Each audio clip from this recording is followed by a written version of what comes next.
Most players think double pawns are always weak, but in this position, they became the reason why its attack works. And this idea was demonstrated beautifully in a game between Botnivik and Max Yui. Here, most people would only notice that the side playing with the white pieces has a central isolated double pawn, but fail to realize the dynamic compensation the side with the double pawn gets. White gets the open f file almost for free, and both bishops are already sniping the king. Most players think double pawns are always bad. Why? Because they become weak in the endgame. Let us see then how Botnivik uses his weakness to force a victory. He first brings the rook onto this open file, then to 6th rank attacking this pawn. In reply, Yui defends the pawn by maneuvering the bishop like this. Then Botnivik pushes the so-called weak pawn and suddenly dominating the whole center.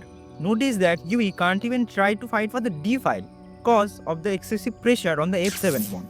If he does, then he will simply lose the f7 pawn. And again, that could happen because of the f pawn being doubled. In desperate attempts, Yui moves the knight back and pushes c5 pawn, hanging d6 pawn. I just telling Botnivik that he would resign in the next few moves. Now, he finally pushes e6. If the pawn is taken, then simple bishop takes pawn check and rook takes pawn. Due to better piece activity and having the bishop pair, white is completely winning. That's why instead of taking, he pushes it. On the next move, he finally takes the hanging pawn. And in this movement, under crushing pressure, Yui finally blunders. Bishop c6. And the exchange sacrifice becomes possible. Knight takes rook and d7. Discovered check with the bishop. Obviously, the rook needs to block, and with this crisscross pin, Yui resigns.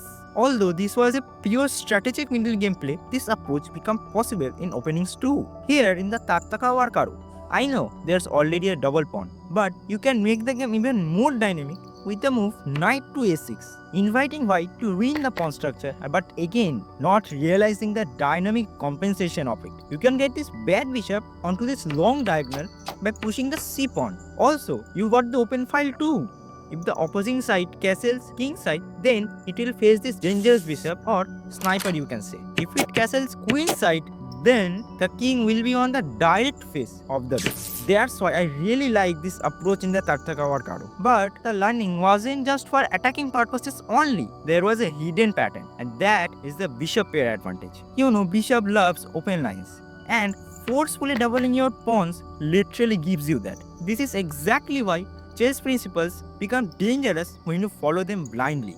You try to ignore double pawns because you think they are weaker in the endgame. But just because the pawns are doubled doesn't mean the game magically becomes an endgame. You still need to survive the middle game too. And sometimes those weak pawns become the very reason your attack works. And if you want to understand how pawn structures secretly control the entire middle game, then this video will help you a lot.